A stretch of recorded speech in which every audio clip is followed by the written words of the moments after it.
In the heart of the Hibernian metropolis, before Nelson's pillar, trams slowed, shunted, changed trolley, started for Blackrock, Kingstown and Dalkey, and Joyce goes on to enumerate a dozen other destinations in and around the city of Dublin, so begins episode 7.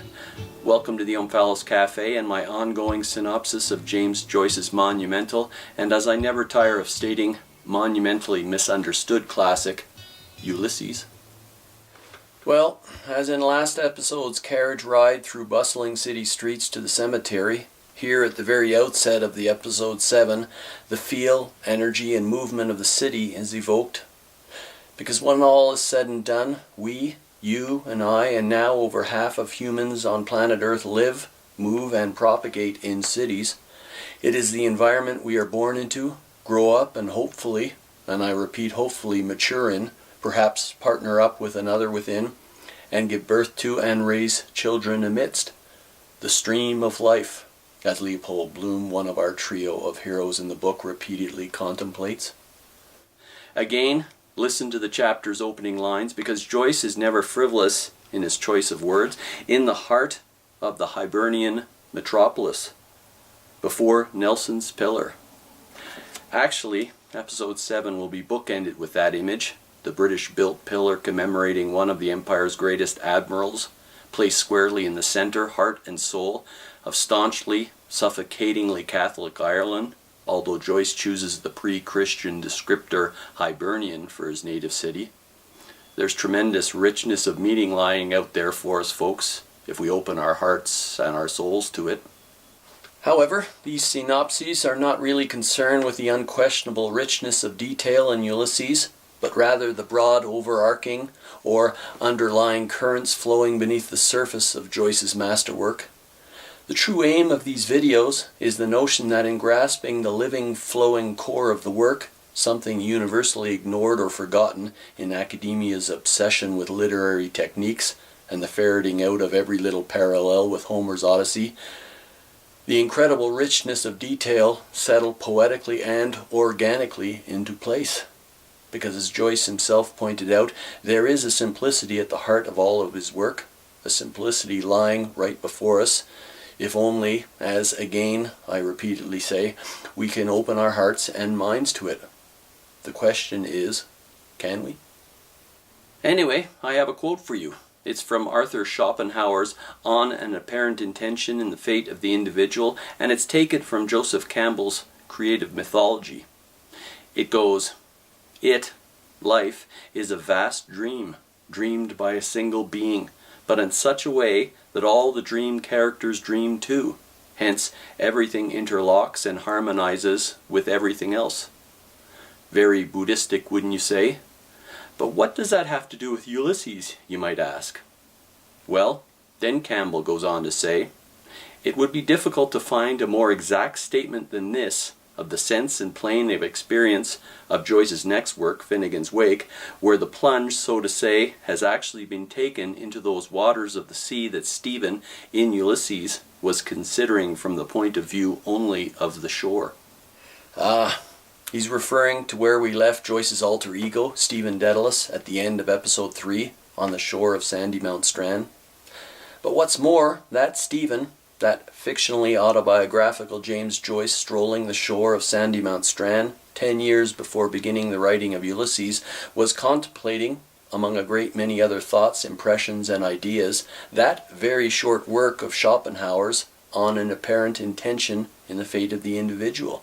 The terms Stephen uses, stuck in his labyrinth as he is, Nebeneinander, the field of things beside each other, and Nachieinander, things after each other, that is, space and time, are taken from Schopenhauer's work.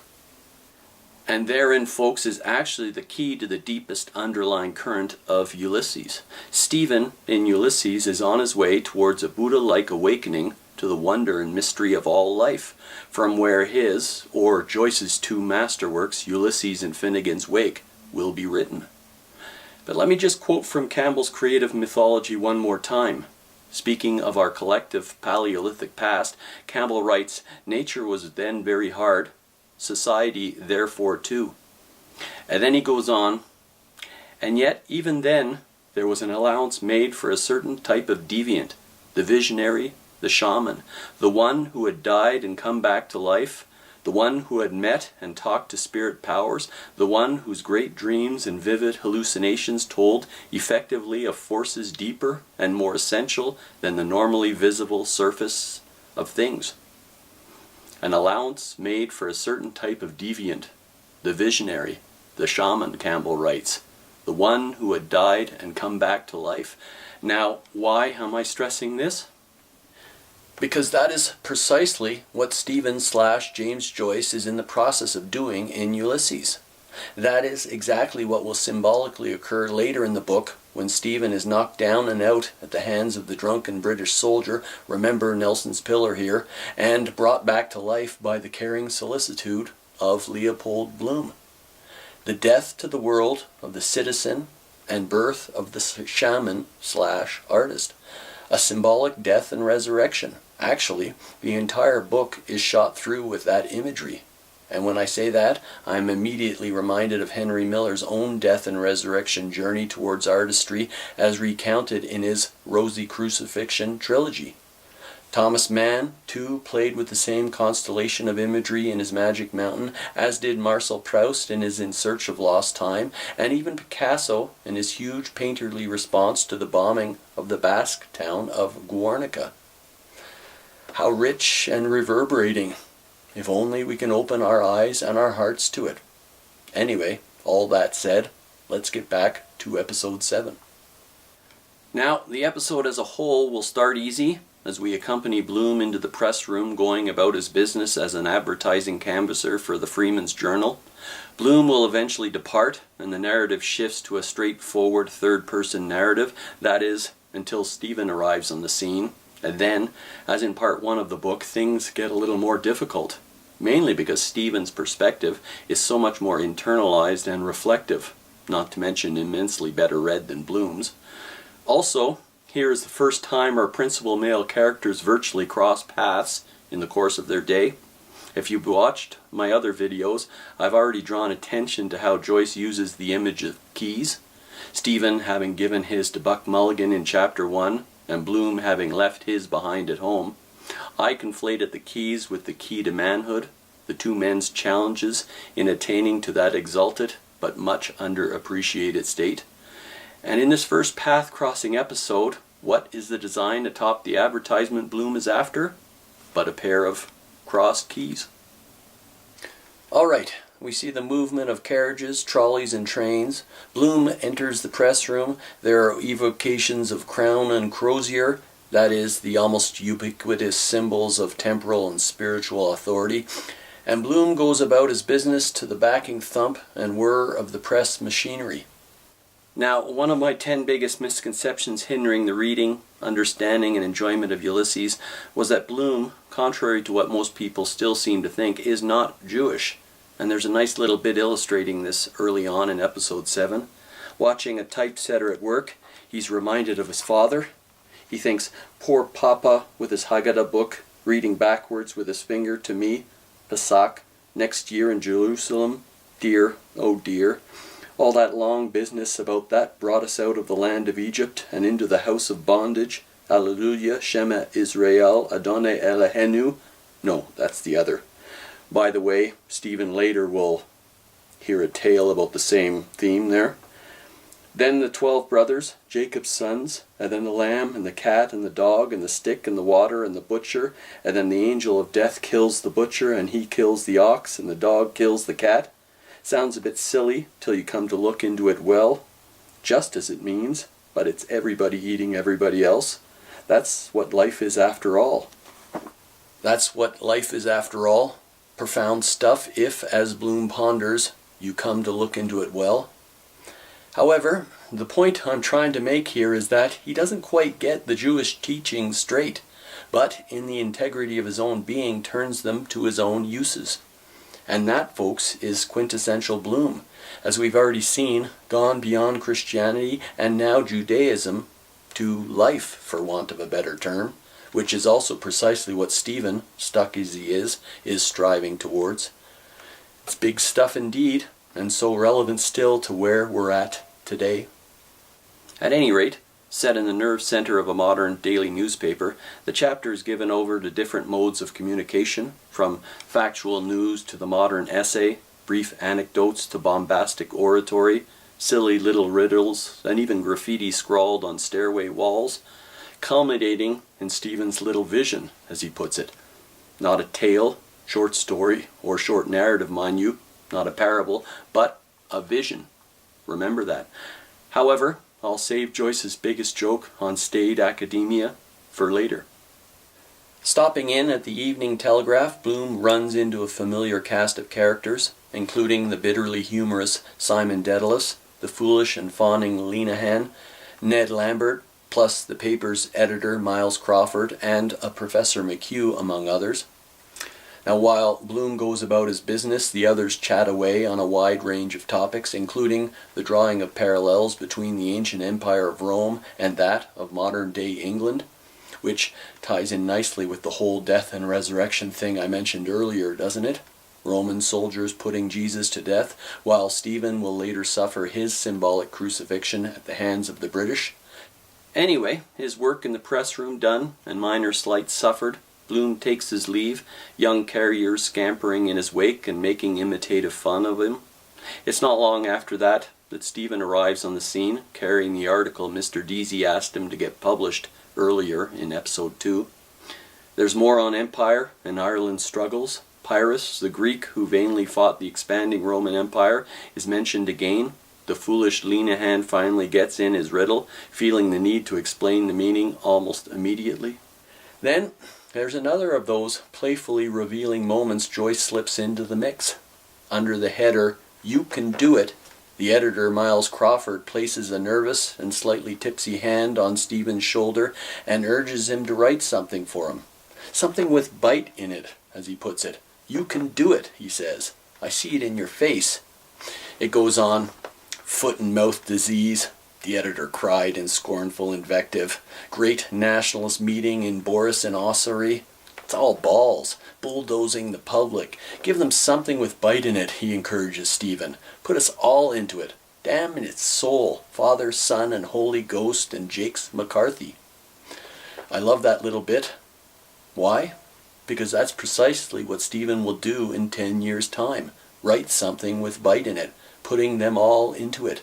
Damn its soul, Father, Son, and Holy Ghost, and Jakes McCarthy.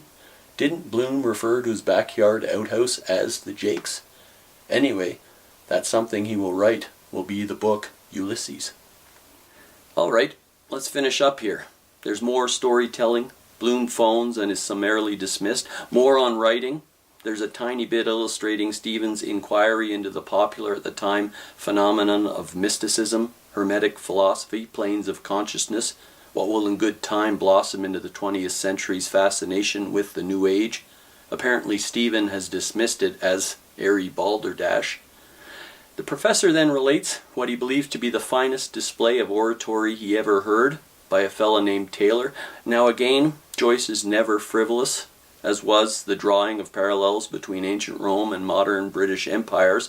The tales told always resonate deeply with meaning. Listen to how McHugh puts it. He begins, "Mr. Chairman, ladies and gentlemen, great was my admiration in listening to the remarks addressed to the youth of Ireland a moment since by my learned friend. It seemed to me that I had been transported into a country far away from this country, into an age remote from this age, that I stood in ancient Egypt, and that I was listening to the speech of some high priest of that land addressed to the youthful Moses. And it seemed to me that I heard the voice of that Egyptian high priest raised in a tone of like haughtiness and like pride. I heard his words, and their meaning was revealed to me. Why will you Jews not accept our culture, our religion, and our language? You are a tribe of nomad herdsmen, we a mighty people. You have no cities nor no wealth. Our cities are hives of humanity, and our galleys, triremes and quadriremes, laden with all manner merchandise, furrow the waters of the known globe. You have but emerged from primitive conditions. We have a literature, a priesthood, an age-long history and polity. You pray to a local and obscure idol. Our temples, majestic and mysterious, are the abodes of Isis and Osiris, of Horus and Amun-Ra. Yours, serfdom, awe and humbleness, ours, thunder and the seas. Of course, he is referring metaphorically to tiny Ireland and mighty England here. Israel is weak and few are her children. Egypt is a host and terrible are her arms. Vagrants and day laborers are you called. The world trembles at our name. And then he goes on, and remember, Stephen is listening. But, ladies and gentlemen, had the youthful Moses listened to and accepted that view of life, had he bowed his head and bowed his will and bowed his spirit before that arrogant admonition, he would never have brought the chosen people out of their house of bondage, nor followed the pillar of the cloud by day. He would never have spoken with the Eternal amid lightnings on Sinai's mountaintop, nor ever have come down with the light of inspiration shining in his countenance and bearing in his arms the tables of the law, graven in the language of the outlaw. And folks, had Stephen in A Portrait of the Artist and Ulysses not being his difficult, willful, unbowed self, there would be no Ulysses and Finnegan's Wake. And that line, he would never have brought the chosen people out of their house of bondage, reminds me of a famous line from A Portrait of the Artist as a young man, which Stephen would have thought roughly a year or two at most before the events of Ulysses take place. He thought, "Welcome, O life. I go to encounter for the millionth time the reality of experience, and to forge in the smithy of my soul the uncreated conscience of my race." I love that. Welcome, O life. I go to encounter for the millionth time the reality of experience. Not, mind you, the deepest meaning of all the profound words he's read in countless volumes, but the reality of experience. However, the oration finished, J.J. OMalley remarks, "And yet he," meaning Moses, "died without having entered the land of promise." As you might say, I suppose Joyce did too.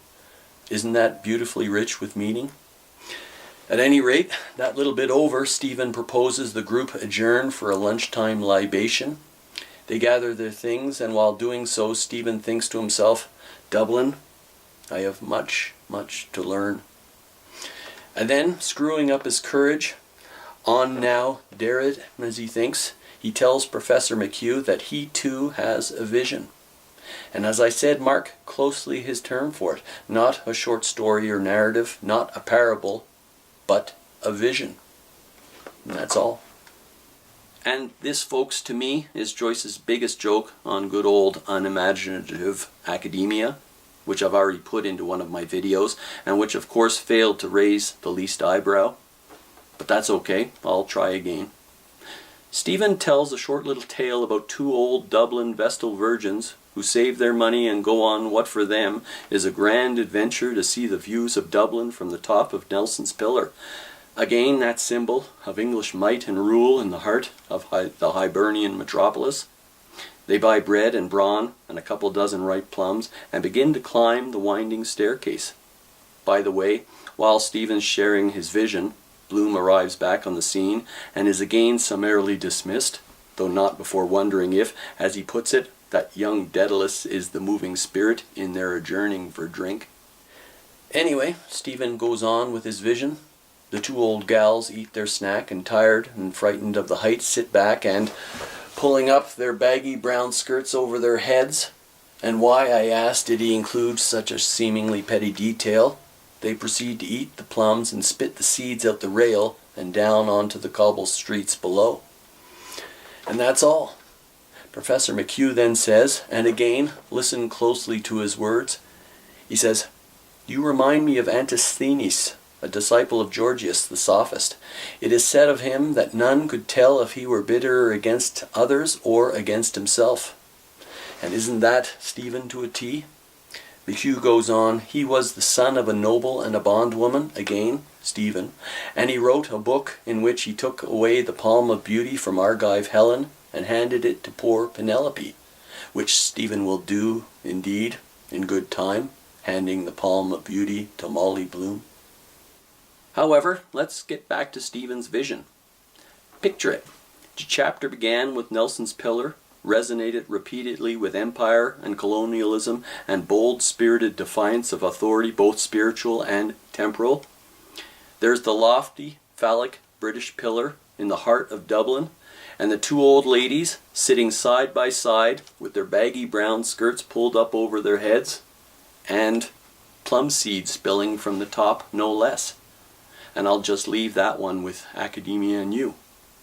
But okay, with that seed-emitting phallic pillar with his pair of brown sacks in mind, let me just move ahead a bit and remind you that Stephen will later be symbolically crucified at the hands of a British soldier because of a drunken misunderstanding over a game young Irish lassie.